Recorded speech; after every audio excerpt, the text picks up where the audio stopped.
বিখ্যাত Tomahawk cruise মিসাইলের ভান্ডার কি তবে শূন্য হতে চলেছে? পেন্টাগনের রুদ্ধদ্বার বৈঠকে এখন একটাই প্রশ্ন, ইরানকে দমাতে গিয়ে কি প্রশান্ত মহাসাগরে চীনের সামনে নিজেদের নিরস্ত্র করে ফেলছে আমেরিকা?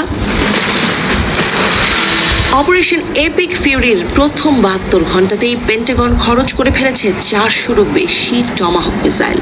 আকাশপথে বৃষ্টির মতো ঝরে পড়া এই মরণাস্ত্রগুলো ইরানের এয়ার ডিফেন্স তছনছ করলেও খোদ মার্কিন নৌবাহিনীর অস্ত্রাগারের মজুদ এখন তলানিতে।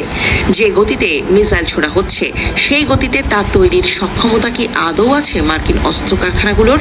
পরিস্থিতি বেগতিক দেখে রণকৌশল বদলাতে বাধ্য হচ্ছে হোয়াইট হাউস। আকাশচুম্বী দামের টমাহকের বদলে এখন ময়দানে নামানো হচ্ছে B-52 আর B-1 বোমারু বিমান। লক্ষ্য একটাই, ব্যয়বহুল মিসাইল বাঁচিয়ে সস্তা ড্যাম গাইডেড বোমায় ইরানকে কুপোকাত করা। কিন্তু প্রশ্ন উঠছে, এই বাজেট অপটিমাইজেশন কি যুদ্ধের ময়দানে আমেরিকার মারকুটে ইমেজকে ক্ষুণ্ণ করছে না? এদিকে ওয়াশিংটনের মসনদ থেকে প্রেসিডেন্ট ট্রাম্প ছুড়ে দিয়েছেন এক নজিরবিহীন হুঙ্কার। প্রতিরক্ষা সরঞ্জাম তৈরির জায়ান্ট কোম্পানি লকহিড মার্টিন আর RTX কে স্পষ্ট জানিয়ে দেওয়া হয়েছে, আগে মিসাইল দাও পরে লভ্যাংশ। নতুন এক নির্বাহী আদেশে বলা হয়েছে, উৎপাদনের লক্ষ্যমাত্রা পূরণ না হওয়া পর্যন্ত কোনো কোম্পানি শেয়ার বাইব্যাক বা ডিভিডেন্ড করতে পারবে না। যুদ্ধের বাজারে কর্পোরেট মুনাফায় এমন কুঠারঘাত আগে কখনো দেখেনি বিশ্ব। সবচেয়ে বড় দুশ্চিন্তা কাজ করছে প্রশান্ত মহাসাগরীয় অঞ্চল নিয়ে। মধ্যপ্রাচ্যে ইরানকে সামলাতে দক্ষিণ কোরিয়া থেকে সরিয়ে আনা হয়েছে থাড আর প্যাট্রিয়ট মিসাইল ব্যাটারি।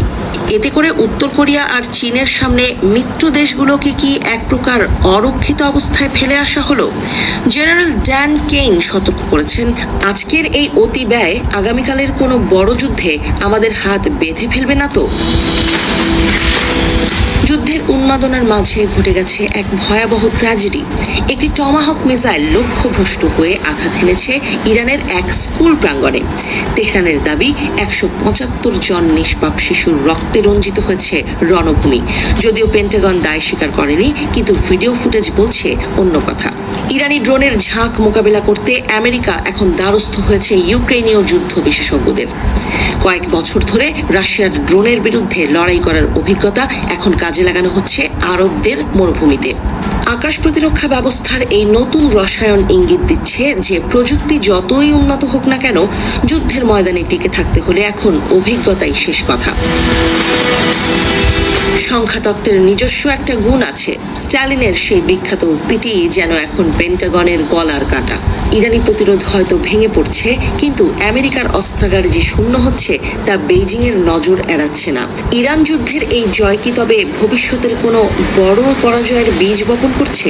টমাহকের অভাব কি শেষ পর্যন্ত বিশ্ব মানচিত্রে আমেরিকার শ্রেষ্ঠত্বের অবসান ঘটাবে? প্রশ্নগুলো ঘুরপাক খাচ্ছে প্রতিনিয়ত।